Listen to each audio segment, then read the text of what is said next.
You are listening to Drop Tent Media Network.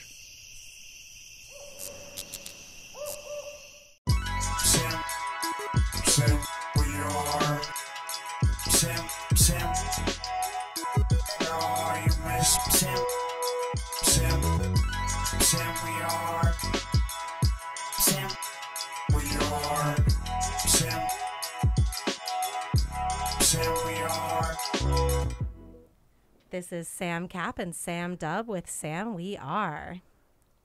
Woo! Welcome. Hey guys. Hey. We have a really special guest today. This is, I'm going to hopefully pronounce her last name correctly, as we did not check in on this before. But we have a really special guest, a dear friend of mine, Lieff. Did I say it right? Lieff? You didn't. It's Lieff. Oh, I'm such a bad Jew. What? Take away my Jew card. I'm so sorry. Did I say it like a non-Jewish person would say? No, just everyone gets it wrong. Everyone gets it wrong. It's not a big deal. So how do you spell it? Lieff. Okay. Yeah. Okay, Lieff. So it's Lieff. Yep. Like a leaf on the ground. Yeah. Not like life, the thing that sucks. Okay. Got it. Let's do it. So this is Kara Lieff. That's me. She is the youngest person with the most access at NASA. Is that correct?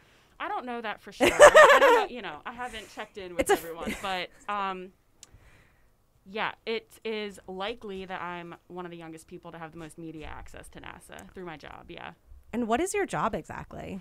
So I'm the producer for an educational TV show called Exploration Outer Space. Ooh. Yeah, so I've been working at the production company for a couple years. It's called Steve Rotfeld Productions. It's in the suburbs in Bryn Mawr. And I started out as a transcriptionist, so, just like typing up a lot of the footage that came in to help with the editors and the post-producers, and then kind of worked my way up and became the associate producer for all the educational shows that we had at the time, because we have a block called Exploration Station that's like an educational block. And yeah, we have different shows on different science topics, so I helped with all of them, and then was very interested in the outer space show from the bat because it was a very fascinating topic. I really connected with the producer, and it was hosted by a really beautiful, smart, fun, awesome woman named Emily Calandrelli. So I was just like typing up her footage all the time and just like, wow, this person's awesome. And yeah, it ultimately came to be that they needed someone to step in a more field producer role for that show a couple years ago. So I was like, I'll do it. That is so cool. And you said that the woman who stars in the show, what was her name? Emily Calandrelli. She is at the Space Gal on all social media, and she actually just came out with a new Netflix show called Emily's Wonder Lab, which is really exciting. I'm going to plug that really quickly. That is really cool. What is that about? So that is a really fun show. It's like mini kind of episodes. They're like 11 to 13 minutes or so, and it's geared towards the younger audience. So she's Emily. She's in Emily's Wonder Lab. She has lots of fun young kids come into her lab and do science experiments with her. And then at the end, there's like a demonstration for, parents to do at home with their kids. So what was really remarkable, one of the remarkable things about that show is that she was 9 months pregnant when she filmed it. Oh my gosh. Oh, wow. Yeah. So that's a really cool thing to see on TV and in educational media. A visibly pregnant woman teaching science, and that's been a really cool way for viewers to connect with her. I love that. That is really cool. And I follow her on social media, and she is like such a badass boss bitch. Like, correct me if I'm wrong, but I think she went to Harvard, right? Is that, or No, Yale? she went to MIT. MIT. Yeah. Okay, she went to MIT. Even better. But she worked at NASA. Is that correct? Mm-hmm. I'm just making facts up here. I did Right. fact I check think this she had one. an internship at NASA at least. Yeah. Yeah. She is like a superstar. I mean, it's really cool to see such a beautiful woman, yourself included in these beautiful women. Thank you. No one can see my face. Yeah, we can tell. Yeah. Yeah, I wanted to comment on that earlier, but I didn't know how soon was too soon to just say that she's also like a mega babe. Who, me? Yes. Really? I know, right? Thank you. Yes, you. I'm like right across from her. You can comment You're so anytime on cute. that. Yeah, you're like, you have like an outfit on that looks like you didn't like try it all and weren't really thinking about it, but it's so hot and you don't even realize how hot it is. Thank you. Type thing. That's her style. Do you know what I mean, though? You're 3,000% right. She's like effortlessly hot. That's exactly what I'm trying to say. Yeah. Whew. So I think getting our hot new in here. tagline is Cara Lieff, effortlessly. I'm going to say it again. Cara Lieff, effortlessly. I can't say it. Someone else. That's not say it. effortless. Effortlessly. I got you. I think I got tongue-tied. Have you been seeing any of those memes going around about like bisexual women that it's like, oh, like we could like totally talk to 100 men, but put us in a room of like a hot woman and we just get tongue-tied? That was me right there in that moment. I could walk up to a dude and be like, you're hot as fuck. Do you want to have sex right now? And yes. I go up to a woman and I'm like, and I just stumble and I can't say effortlessly. There you go. You did it. Thank you. I don't think I could say the whole phrase, though. I won't ever try it again. So. I won't do the whole thing. I think it was a tongue tie. It's not safe. It's not safe, yeah. I might end up taking Cara home if that happens again. So then I think we're going to be married if I try and say it again. So, but anyway, yeah, you are. You're effortlessly hot. Fuck Thanks. yeah. Damn, bitch. I got that shit. That definitely boosts my self-esteem. So That's what we do here. We're just giving out compliments. We're just giving out actually. rainbows on the daily. I you really know? appreciate that, especially during quarantine. So Yeah. yeah. That's true. Yeah. That's true. How did you and I meet? What was our backstory? We have like a weird meeting. Yeah, I love it. It was last summer, and it was the Vegan Mac and Cheese Festival. Vegan Mac and Cheese Festival. Mhm. Wait, Sam, have you ever been to the Vegan No. Mac and Cheese Festival? Are you vegan? I'm not. Okay. She's like vegan curious. Okay. I I'm am into definitely it. curious about it, and I'm not vegan. I'm not vegetarian, but I have, made small steps to move towards that lifestyle. So She's but pro vegan. It's a process. It's Yeah. a process. I Take your appreciate you saying time. that. Take your time. Yeah. Do what you got to do for you. Yeah. We're not like preachy vegans. Yeah. We're like funny vegans. Yeah. We're And mac we're- and cheese vegan. And we're nice. Yeah. Well, the Mac and Cheese Fest was so fun. I just went by myself because I like doing girl. things by myself. Was it in and Philly? Yeah, it it's was- run by V Marks the Shop, which if Oh. anyone has not heard of V Marks the Shop is the absolute best vegan grocery store in South Philly. It's 100% vegan. It's fucking amazing. Check them out. They're all over social media. They have all of the most unique vegan products that you could find that are in no other stores Yeah. across the city. It's like amazing. It's I'm actually unreal. picking up an order tomorrow. Oh, don't even Nice. Yeah. tease me with what you're getting. They I don't, just have the best cheese options that you can't find even at like Whole Foods, Wegmans, which are both really, really good for those things. yeah. But they just have certain products that I think if you wanted them, you would just have to order online or something. And they're I don't even local? know if that would be an I option. don't even think you could for some of them. Yeah. Like the some of the stuff they get in that's like from New York, let's say. I don't think that they even deliver Yeah. a one-off, right? You'd have to order like a wholesale 12 packs of cheese, which I think for you it would be fine. Maybe I don't know. I don't know. Yeah, that's a lot of cheese. But it's a lot of cheese. It's a lot of the cheese. same cheese, right? I kind Yeah. of like to switch it up. But the mac and cheese competition, unfortunately, obviously, it was canceled for this year. But this would have been, I think, like the 5th or 6th Oh, year. really? And I've been every single year. It's like one of my favorite days because they just have like home chefs like compete. It was magical. Yeah, there's like 20 different. You just walk around and get little cups of like 20 different mac and cheeses, and then you vote. It's fucking amazing. Sounds pretty awesome. It's really like the best day ever, you know? Last year, the Dockets won on Soul Food. I love them. Oh, did they? Yep. Oh, yeah, the best. Cool. I think it was last year. Yeah, that was when you were there. A couple years prior to that, LJ. Did you ever meet LJ? Did you Yes. ever meet my friend LJ? You know. Yes. Yeah. LJ's a Philly famous vegan. She's, as I got called recently, a She's really, celebrity. really cool. Yeah, she's a celebrity. That's my new Is that favorite. food celebrity? It's a Philly celebrity. Oh, Philly celebrity. I Gotcha, got Yeah. called a Gotcha. celebrity, Gotcha. and that's all I've ever wanted to be called in my whole life. Neil's laughing at me. She's dead serious, y'all. I'm a 29-year 29-year vegan. That's not true. Cut that. I am a 29-year Philadelphian, and all I've ever wanted to be called was a celebrity. And it like warmed. I was like, well, that's it. I can die now. I don't have to do any more comedy. I don't have to make any more. I don't have to produce any more. This is all I've ever wanted and dreamed of.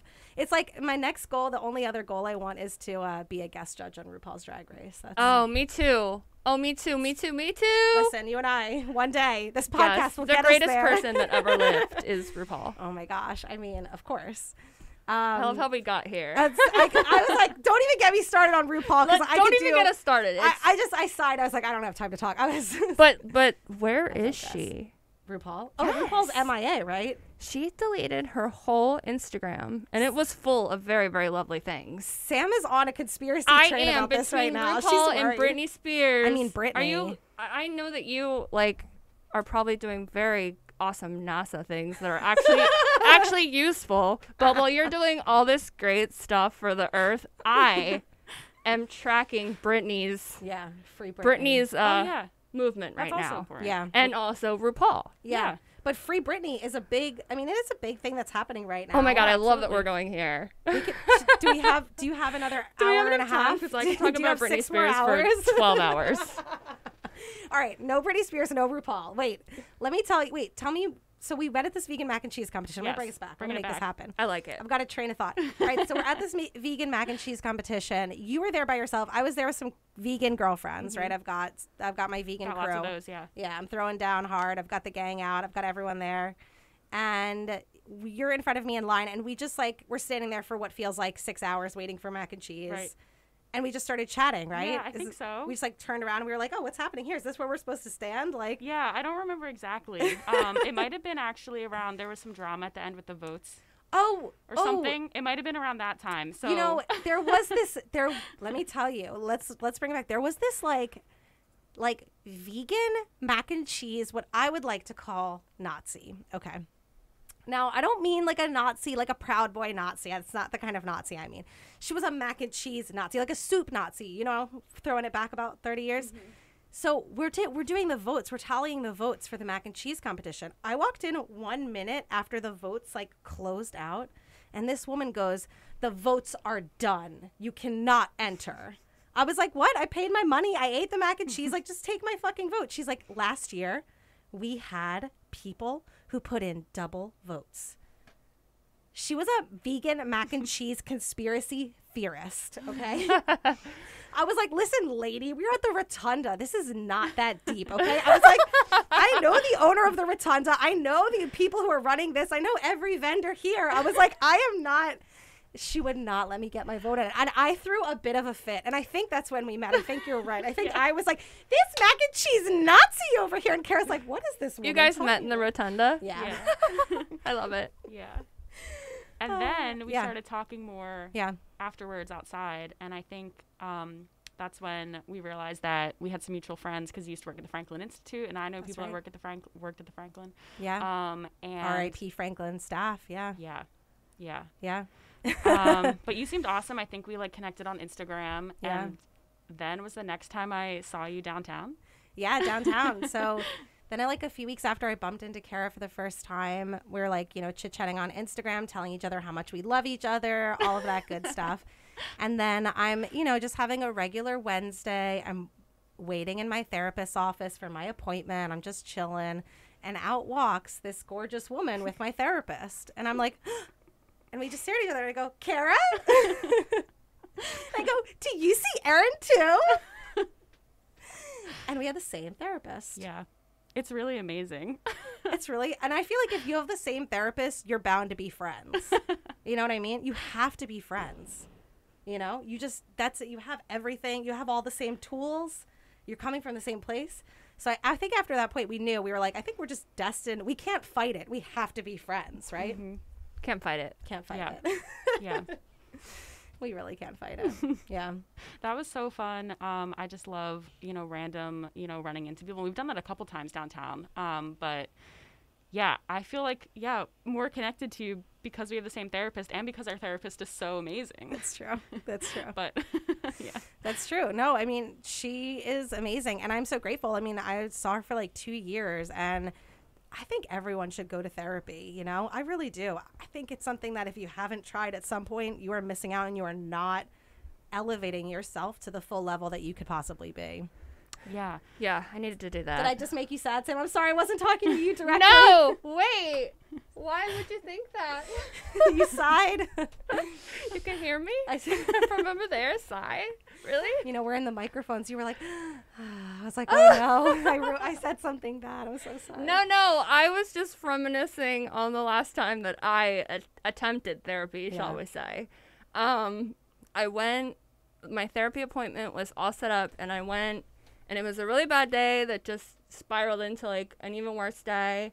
And it was a day that my mom actually went to the hospital that day, and I was like, how convenient that I had like a therapy appointment on the same day.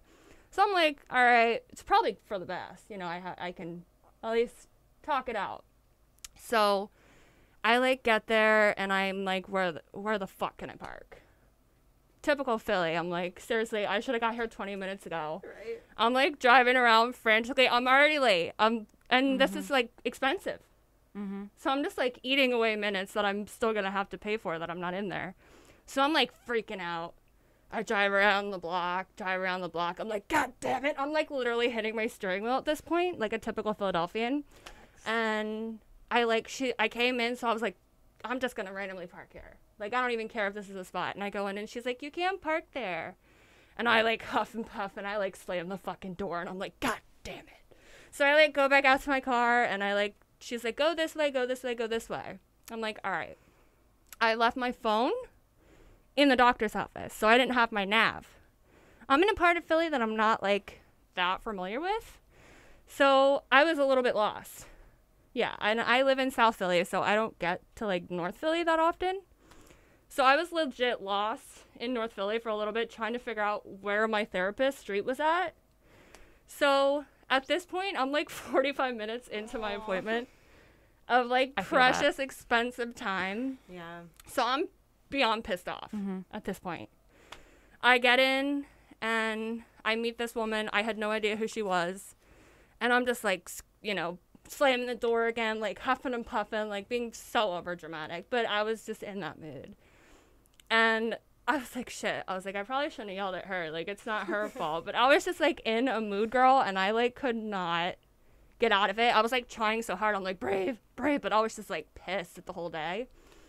And then like the same woman that I had yelled at, like came back out. And she was like, Samantha? And I was like, yeah. And she was like, I'm ready to see you now. And I was like, are you just telling me that I screamed at my therapist before I knew she was my therapist? Oh my God. Sounds like you had stuff to talk about. Yeah, and then I went into a room with her, and I was like, bro, I'm really sorry about that. I'm just having a day, which you're about to hear about.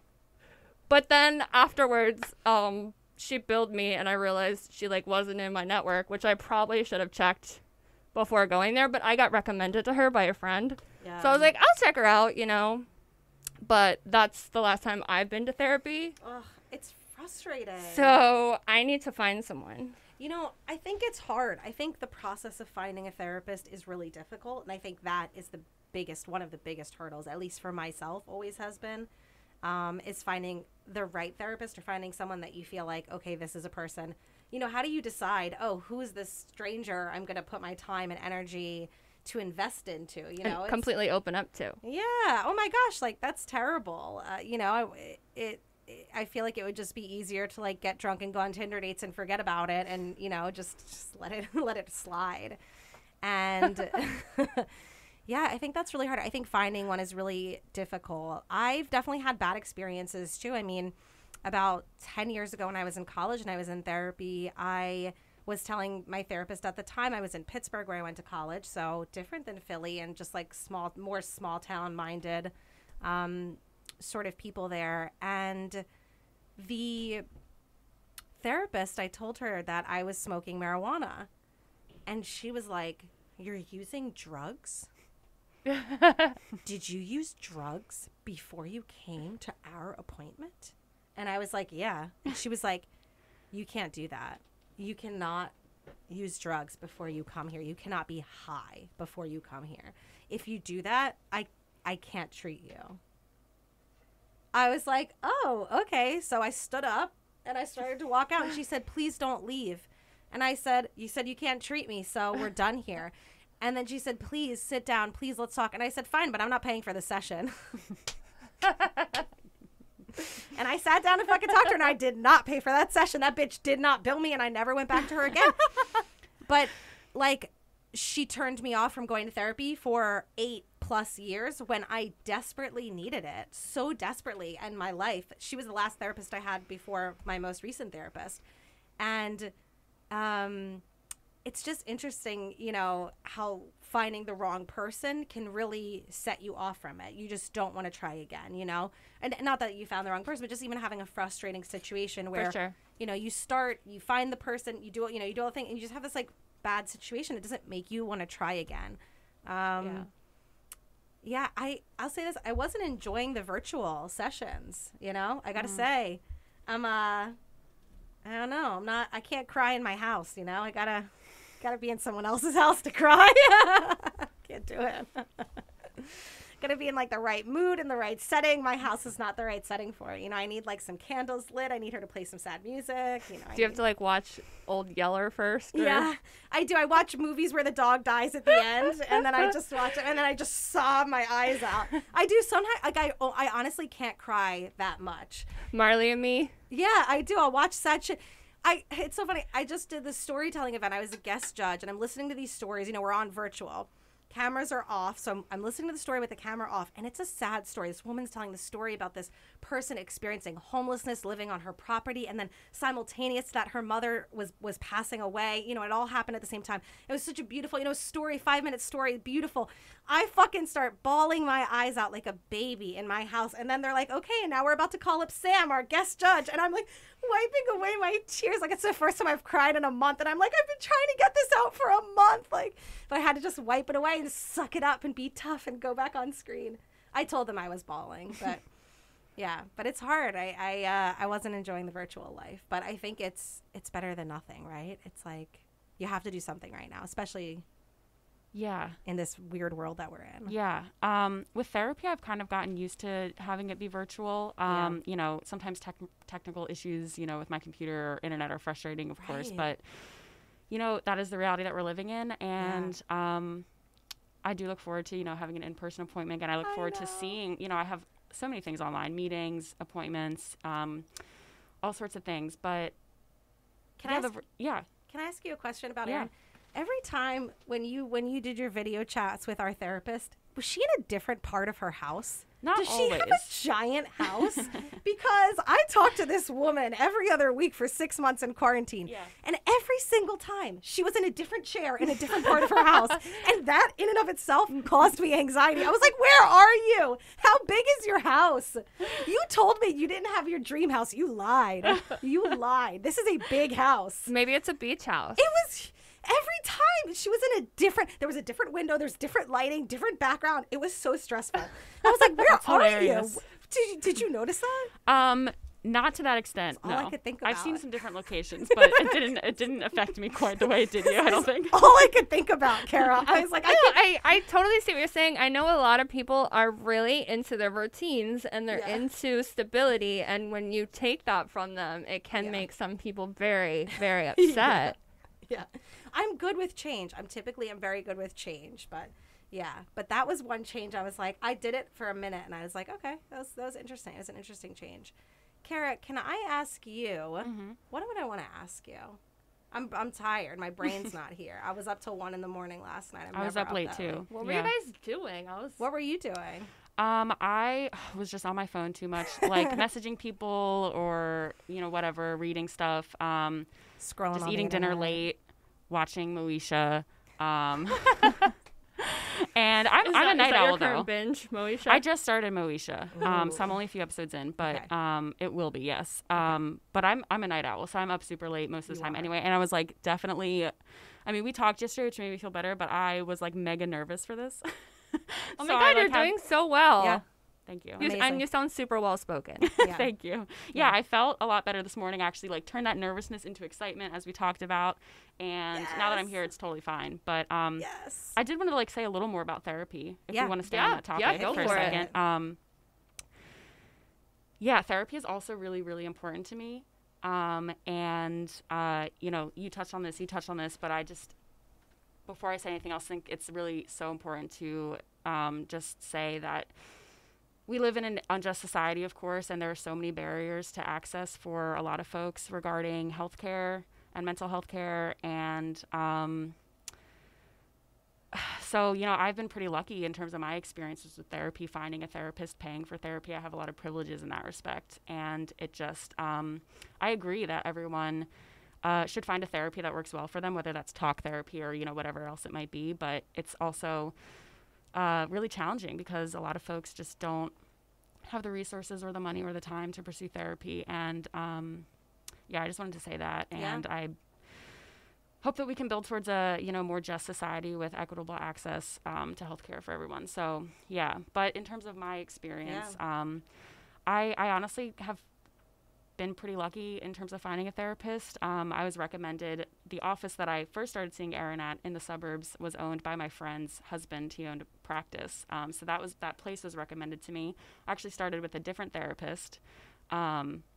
Similar to you, I started therapy like right before something happened major. So this was in like 2017, and I started therapy, had my first appointment, and then like a few days later, one of my best friends passed away. So I was like, well, at least I have a therapist to talk about this. I'm so sorry. Thank you. So now I actually started seeing Erin. So I had a different therapist for personal therapy, and I actually started seeing Erin as a couples therapist. And I don't remember exactly when that was. Time is like meaningless. But It really is. Yeah. I didn't know she did couples therapy. That's Yeah. interesting. I started seeing her as a couples therapist in the suburbs near my work. And then my relationship ended, so the couples therapy ended, you know. And then I loved her so much that I switched to her for my own personal therapy and started seeing her downtown. So yeah, therapy has been really, really important for me and has really just allowed me to like shift and change my whole mindset around how I want to live my life and the things that I deserve to have in life. And it's also really important for me with like certain relationships that I have or people that I interact with, because I come from, I guess, an upbringing where meaningful therapy wasn't engaged with, you know, from my parents. And, you know, this kind of just speaks to like different generational trauma and, you know, familial trauma and things like that gets passed down. And so because of that, partly therapy is just really important for me, and I just, you know, want all my friends and loved ones to be able to access it. And yeah, without therapy, like, I don't know where I would be today. Like it literally like saved my spiritual life, I guess, is what I like to say. Yeah, and that little anecdote you said earlier about the turning the nervousness into excitement, that was something that our therapist taught me, which was like, now I'm just going to say our therapist. Yeah, that's great. We do couples counseling now, together. I mean, we share Netflix and Hulu, so we do now, which was really exciting. It is really exciting. Okay, this conversation's we're gonna circle back to us. I'm gonna go hand in hand, I think. Yeah.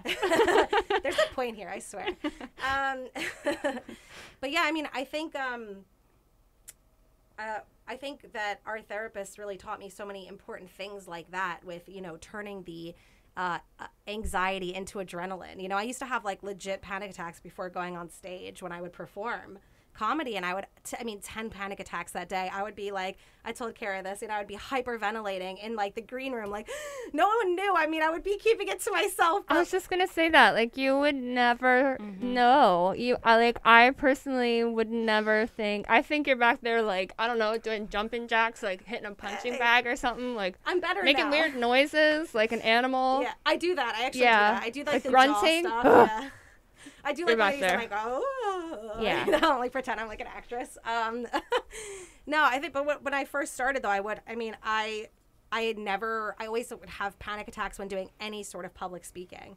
I love public speaking. Is that weird? No, it's not weird. That's you what like we love public about speaking? It makes me nervous. Can you tell?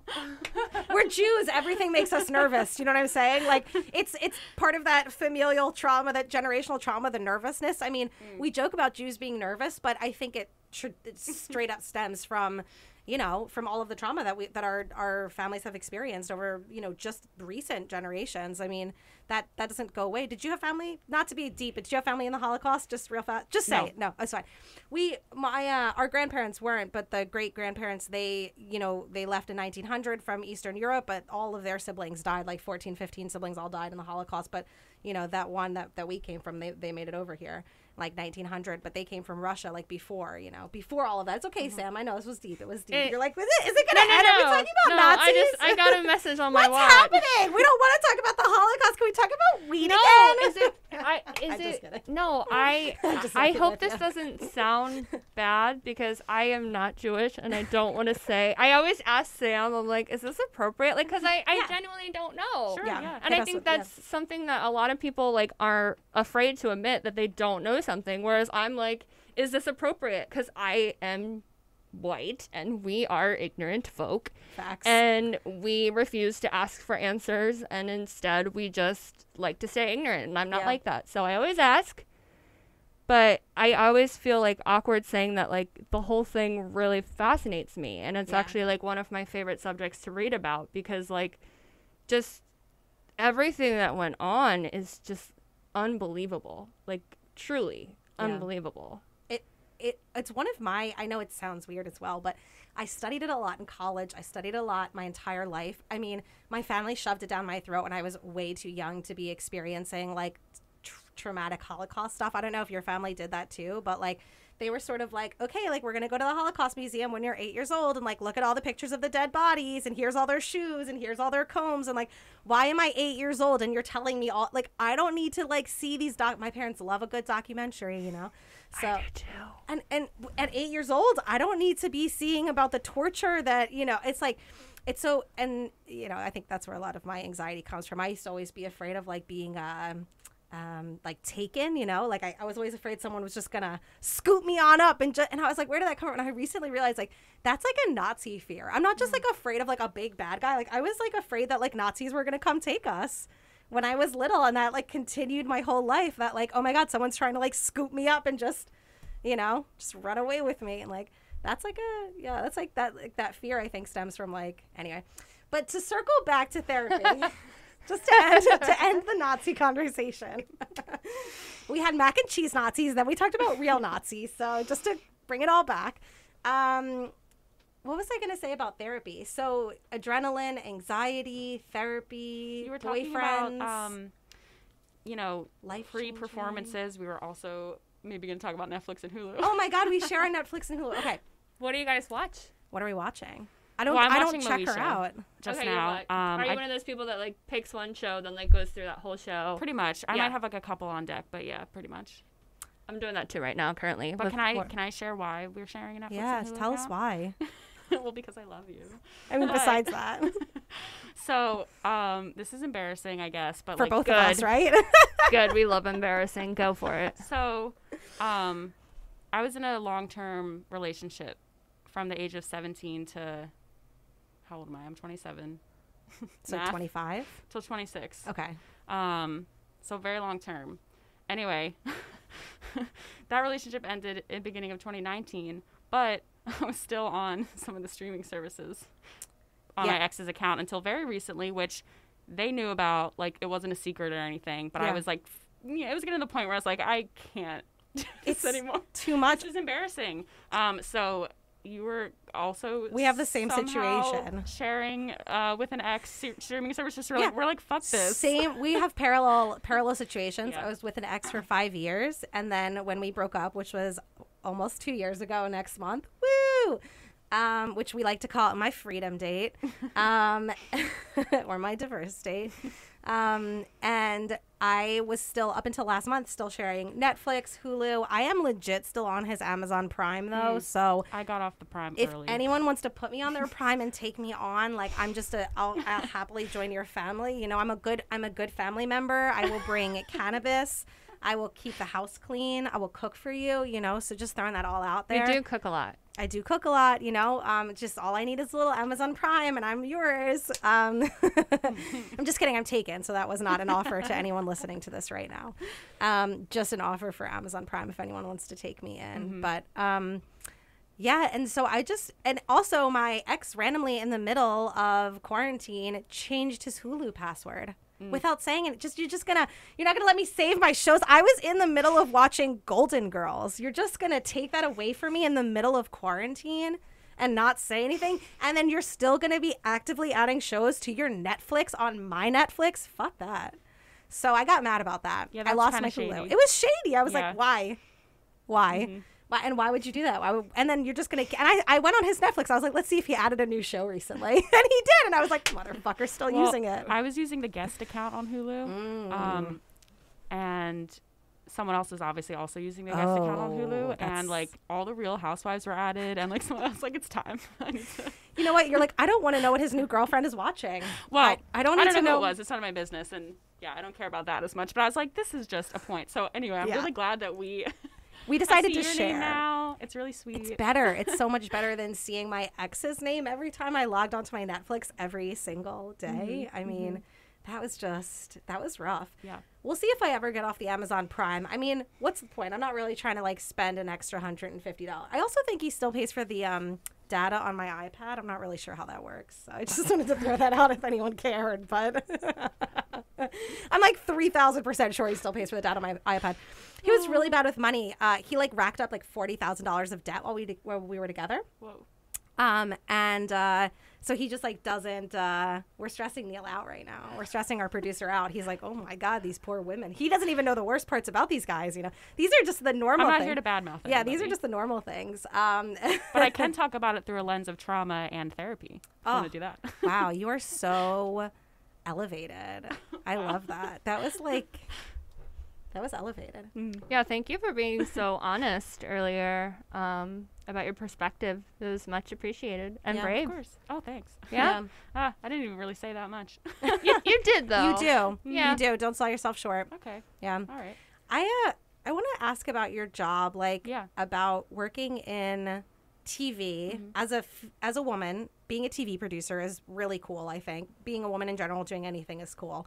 But also doing a STEM show, so like a science show that features another woman that you're producing. And part of what your role is, if I'm not mistaken, is you help to pick the guests that Emily is going to be interviewing. So like when you're going through these places, like you're doing a big one next week, we're not going to talk about what it is. It's all secret. Oh, that's but in a few weeks. Yeah. But in a few weeks, we're doing like a big interview and like at a big science place, and you get to, you know, go in there and kind of decide who you're going to interview. And how do you choose who you're going to interview when you are picking a new site? Yeah.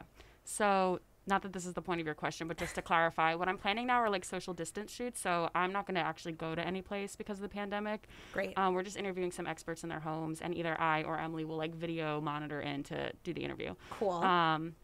But yeah, so just like, I guess, add a little more context about my job, because oftentimes people will ask me, what is a producer? And it's literally like, it can mean whatever you want it to mean. You get it, right? Right? Like we're all three of us are producers in different ways. So Yeah. do you produce anything? You produce. Well, we're producing the shit out. You produce. Yeah. Like, I don't know. I guess so. We produce things. Yeah. Yeah. We'll think about that one. yeah, but you produce it's yourself. that cracks me up. And people are like, I thought it meant that you give money. I'm like, it can mean that. It could mean that if you want to be like EP, you know, give In- money or in whatever, or it Hollywood, can mean yeah. that like I'm getting paid to do the thing. But Right.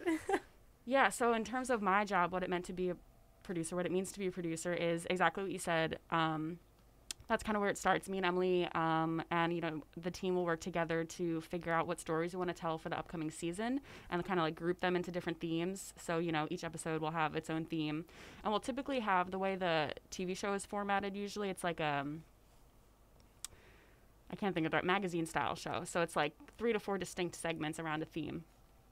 And then we will work together to like reach out to all these people and places and say, hey, do you want to be on our show? Here's what we do. And then most of the time they're like, yeah, that sounds cool. Especially, not especially, but we work a lot with NASA. So I've like had the honor and privilege to go to a lot of different NASA locations because our show films all across the country and internationally sometimes. Wow. So yeah, so we'll do the outreach. Do you want to be on the show? And then if they say yes, then it's like, then I do all the logistics. So I, you know, figure out, okay, if we have more than one story in a city, can we group them into one trip? Work with, I have like great coworkers that will help me like book all the travel and stuff. Thank goodness I don't have to handle all that by myself. But yeah, and then I'll go to the location and film the interview. And yeah, so we work together to figure out what guests we want. And sometimes it's like, okay, we have a particular person in mind that we want to interview. Sometimes it's like we want to film at this location, and then we work with them to figure out who's going to be the expert. Yeah, I love that. What is it like being in NASA, inside NASA? Can you give us the inside Yeah, I don't scoop? think we quite talked enough about like NASA. You're the youngest person with the most access at NASA. Like, let's just, all right. Perhaps. I just want to have like the little. We'll put a little caveat, asterisk on that, but we're gonna say it. Listen, it's a small podcast. I don't think anyone's gonna sue us for libel, right? No. You know, so let's just say, Yeah. you're the youngest person with the most access at NASA. I think it's true. I'm gonna go with it. I'll go with it for today, too. And that was, Emily actually told me that one. She was like, you probably are this. So I didn't even come up with it myself, so I guess I'll run with it. She's right. But, yeah, it's interesting. Well, NASA, there's a lot of different NASA locations. So, like, I filmed at, like, NASA Goddard, which is in Maryland, Kennedy in Florida, of course, Johnson in Houston, JPL in California. There's other ones that I personally haven't been to. There's, like, one in Ohio, Alabama, and I'm sure there's others that I'm forgetting. But it's pretty chill. Like, I don't know, everyone's super nice. And, like, you work with the media liaisons, the public affairs officers at each location. And, you know, they do this. This is their job. They, like, you know, work with crews to come in and stuff. And so it's usually, you know, sometimes, you know, bureaucratic hoops you have to jump through. You always have to get any NASA story approved by, like, the head media person at NASA. So I like to, you know, think that we're tight, but honestly, he gets a million emails a day, so he has no idea who I am, probably. But yeah, filming at NASA is pretty cool, and it's just been, like, a real, honor to have all the amazing opportunities that I have had through my job. What's it like working around literal rocket scientists? Like, do you ever just think to yourself, all right, guys, stop freaking out. It's not rocket science. Do you ever just say that and you're just like, and you just like, stop? No, you never. No, I can't say that I have. But you never make a dad joke to actual rocket scientists? You don't pull my move? Not that one. Okay. I may have. Okay. I hope I That's fine. joked around a little bit. The cool thing about the show for me is that it's geared towards, like, a late middle schooler or high schooler who's, like, interested in science. And our show is for all ages. But in terms of filming, what that means is that we're not really going to, we talk about things on a high level, but we're not really going to get into, like, really intense, like, scientific concepts that are, like, right, what are you talking about? Like, we always need to explain it in a way that's accessible for audiences of all ages. Right. So that helps me because, like, I don't have a background in science. Like, I really don't. I honestly, and this is actually something that I struggle with. I'll talk about this a little bit. I, like, was never particularly interested in science growing up. I was always, like, in the TV studio kind of thing, like, theater groupie, you know, kind of thing. Was never particularly interested in science, and I came into this job, you know, from the TV background. And that is something that I, like, ruminate on and struggle with sometimes, is, like, the appreciation for my job and the opportunities it's afforded me, and also trying to think about, like, what am I truly passionate about? And those are still, I don't have that quite answered yet, but, you know, I'm trying to explore and figure that out. But I think that's such a difficult thing to know what you're truly passionate about. I mean, I think it also should change as you continue to grow in age. And, like, what you were passionate about 10 years ago shouldn't be what you continue to be passionate about. I mean, if it is, that's great. Good for you. But I'm the type of person where I like to change and grow and evolve and learn new things and skills and continue to elevate myself and become a better version, the best version of myself that I can possibly be. And you can only do that by changing, I think. And I hate when people say that, oh, people don't change. It's not true. He'll never change. I don't know about you. Well, I think I do. But I was a completely different person 10 years ago. Completely terrible person 10 years ago. And I've, even in the past year, I've completely changed basically everything. I've seen you. I've Yeah. seen you change a lot of your lifestyle. Yeah, people can change. You're a product of your environment. You know, you're a product of your social circles and the people that support you. Yeah. And when you have that support, and you know, you're your own cheerleader as well, you change. Yeah. It's true. It is true. I it's so interesting. I mean, I definitely I see what you mean with like the science. I never was a big fan of science growing up either. I grew up in the city. We didn't really have great science or math education, and so, or any education, I should be just frank. And so, you know, it was just something I didn't understand. And so kind of like what you were saying, where like the interpretation of the science and it being brought down to like a level that's accessible for everyone is actually kind of fun to learn as an adult, because then you can teach yourself these things that you missed out on as a kid. And the way that they do it now is way more fun than when we were growing up, you know? Like when we were growing up, the versions of scientists that you would see is just an image of a white dude in a lab coat, right? And like now you see representation. You see like on your show, you see a beautiful woman, and the guests that you bring on are not just white, straight males. You bring on people who represent all the different types of people that you see in STEM fields, right? Which are folks from every background. You don't just see white men in lab coats. And like being able to showcase those images is really powerful to young people, so that they can see that and say, oh, I can do science one day. I could do that one day. That's so cool. Look at this person who looks like me doing this really awesome science experiment. It's okay. Are we at time? Neil's like, that's an hour. I was actually just going to check in. How are we doing on time? Close. That's what I was thinking. 50, 45, what's that, 80? 45, 45? I was like, 80 minutes, 75. It's like it's trying to speak to us. 45 minutes. Okay. Yeah, it's interesting. I definitely experienced that. I mean, when I worked at both the Franklin Institute and the Academy of Natural Sciences, and I felt this sort of like, okay, I don't really understand the science the way that a lot of these what I used to refer to kindly as science nerds, right? I was like, I'm not a science nerd. I'm a cool girl. You know, I party, I smoke, you know, I don't do that science shit. But then I started working at the museums because do you know this background story of my museum life? Did we ever talk about this, Sam? I Sam don't Dub? know. I'm sure we did. We My talked butterfly life? so much about everything. So yeah, I worked at the butterflies exhibit at the Academy of Natural Sciences for over 5 years.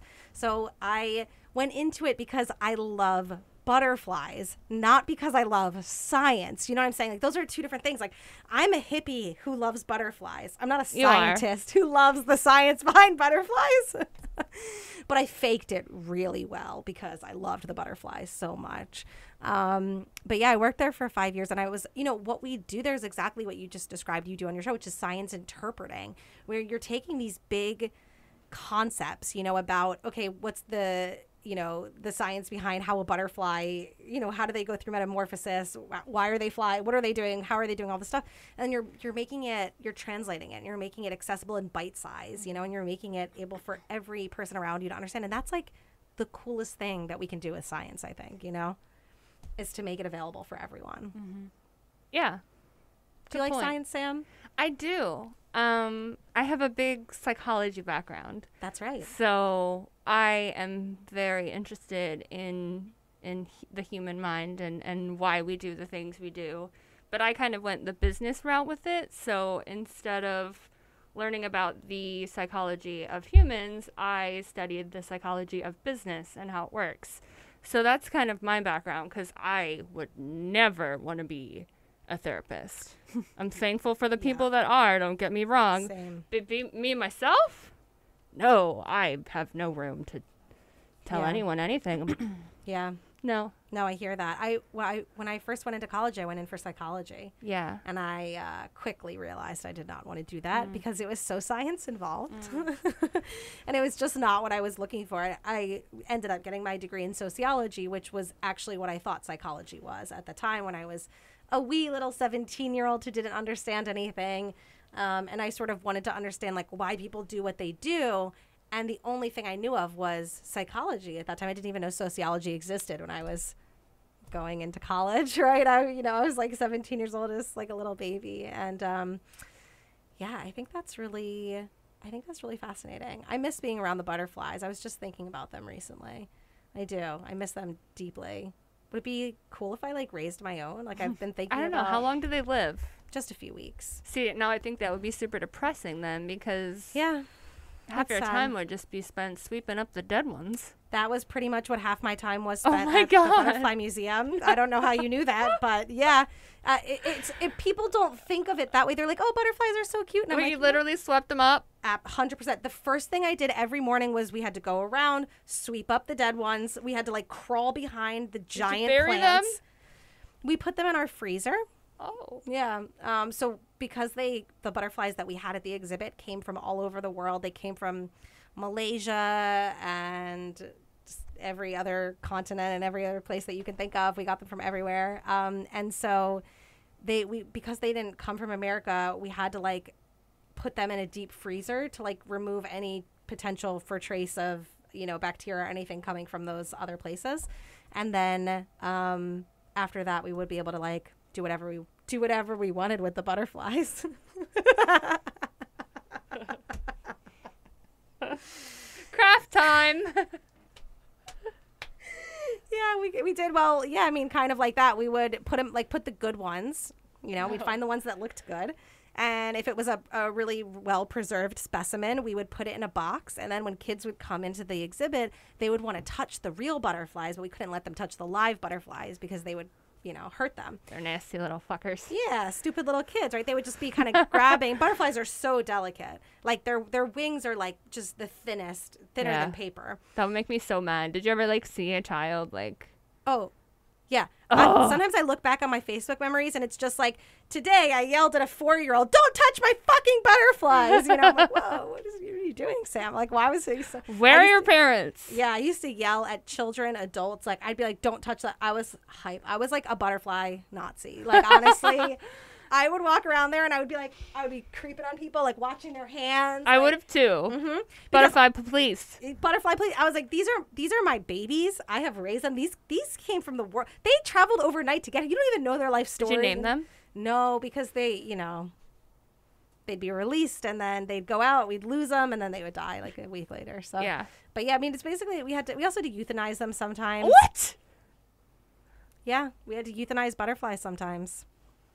What are you picturing? How when I does say one that? euthanize a butterfly, Sam? What's the Please tell first us. thing that you picture when I said that? I picture a tiny little like needle that looks like it was filled with heroin at one point, but like butterfly size, and then like that little they're like bleep, bleep, inject the butterfly maybe in its little tiny head. I don't know, to make it fast and painless. I don't know. What'd you picture? I didn't really picture anything, honestly. You pictured our producer pictured it as capturing. We would we used to have to incinerate them. What? We used to. And then What are you guys doing over there at the butterfly exhibit? Why do you have an incinerator? just lighting butterflies on fire. Because Euthanizing butterflies and burning them. yeah.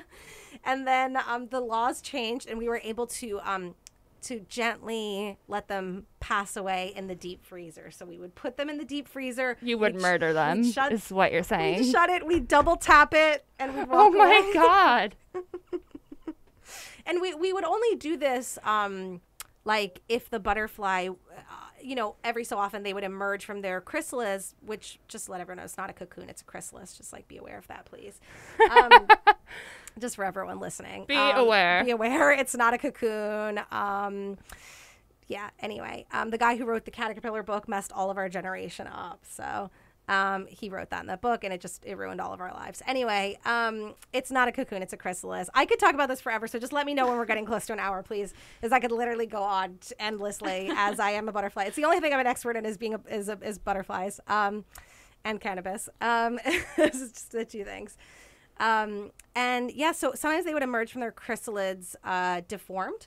They wouldn't be able to fly at all. And if they weren't able to fly, we would like try and save them and like help them like eat. But if they couldn't, CPR, at this point, anything's possible. I've performed butterfly surgery. I've helped them, like sometimes they would get stuck in their chrysalids and I would take tweezers and I would literally, and my nails, and I would like pull the chrysalid back and like allow their wings to come out. And like I've saved up more than, more than not. And so, but the thing is, if they're proboscis, which is how they eat, it's like, their long little drinking straw, they would sometimes, it would emerge and it would be split in two. And if it never fused properly, which, it would take a few hours, but if it never fused, then they would never be able to eat. And if they couldn't eat and couldn't fly, then they would just starve to death and suffer. And, it just would be worse for them to just like not eat, not fly at all, and just like sit on the floor of the exhibit by themselves for 3 days. So, so when that happened, we would have to euthanize them. And it was hard and it hurt. It was sad. And I was vegan at the time, but I knew that it was better than them suffering and better than them starving. But we saved as many as we possibly could. Like if they, because what people may not realize about caterpillars, which is really transformative and really cool and really powerful, and which is why I've always been drawn to them, is like, they go through their metamorphosis like other animals, but they start off as caterpillars and they go into their chrysalids, and they don't just like grow wings, but they completely dissolve and turn into goo and reform inside the chrysalis as a butterfly. I did not know that. Yeah, that is 1000% true. And there's something so powerful about that metaphor, I feel like, to just think about how this caterpillar has no idea it's going to become a butterfly. It doesn't know what it's doing. It just knows, hey, I think I'm supposed to do this thing, I'm about to go in this chrysalis for a few months. I should go in here. I gotta make this thing, They go in there. They have no idea what they're going to become. They're nothing near what they were before. Completely body dissolves, turns into an actual goo, and then reforms and grows wings and becomes a butterfly and emerges. So basically it's like a tiny demon. That butterflies are hardcore. People don't realize in nature, they don't just like, drink flower nectar. Like they will like go onto the body of a dead animal and drink its blood. I've seen that actually. It's actually true. Butterflies are metal. They're like metal There's flies. like moths too that eat human flesh. I don't know about that. Or butterflies. One of the two. We're going to look this. They can. Yeah. They can drink your sweat. They can drink your blood. Like, you didn't know that they were like vampires. All right. Thank you. You didn't know that they were vampires. I love vampires. Yeah. So yeah, that's my butterfly. That was 45 minutes on butterflies. I enjoyed it. It was science for the people. That was my science. So that's how I got into the butterflies. But yeah, so I love that metaphor. I love thinking about how kind of like what you were just saying earlier is like, if we think we can't change, butterflies go from being a caterpillar to literal goo to a butterfly. Yeah. So we can change. Yeah, you can go from being a total piece of shit, good for nothing, worthless member of society. Yeah. You can turn into goo. And you can turn into goo. Yeah. And then you can be a great then you can be a butterfly. It can be done. Yeah, it can be done. It can be done. You can become a butterfly. I think we all have the potential to turn ourselves into goo and become butterflies. Yeah. We just have to believe it. Yep. Yeah. Oh my gosh, this was so much fun. This was great. Thank you so much. We really enjoyed having you. You were so insightful and just fun to talk to. Yeah. And I hope now that I can say that I also have a friend that works at NASA. Yes. Can I say that now? No, because I don't work at NASA. You can say you have a friend who is one of the youngest people or the youngest people with the most access at NASA. That's right. The most access. She doesn't work at NASA, but she has access. That's even Access. more powerful. Because people who work there don't have as much access as you do. That's the ticket, right? I have a feeling you're Yeah. going to get more access. They're going to be like, here are the codes. We tattoo them on our legs. That's her new thing. I don't know why the person I pictured at NASA had an accent. That's good. But he did, and he kind of looks like Liam Neeson. Is that his name? Liam Neeson in my mind when he said it. Yeah. That was good. I like that. Yeah. Well, before we go get our science tattoos, this was awesome. Kara, Lieff, thank you so much for joining us today on Sam We Are. Thanks for having me. Sam we are. Sam we are. Sam. Where are you, Miss Sam? Sam.